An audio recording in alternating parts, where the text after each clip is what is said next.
तोहरे गिरिए तोहरे गिरिए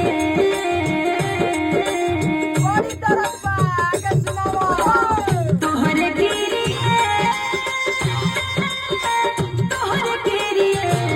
हे राजा कहियो माहुर खाके मार जाई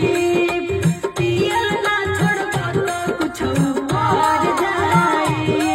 हे राजा कहियो माहुर खाके मार जाई पियल ना छोड़बो तो कुछो कर जाई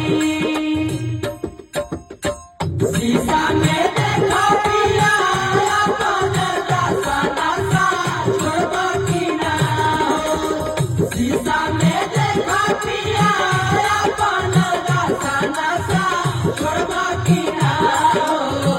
तोहरे फिक्रिए भइनी हमहू पे दासा दासा छोड़बो की ना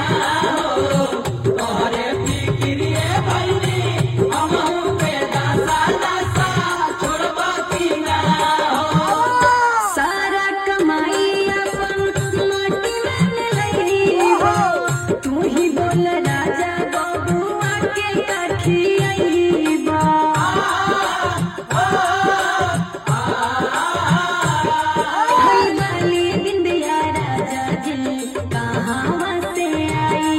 हई होठ कलाली राजा जी रोजे हो गरी आई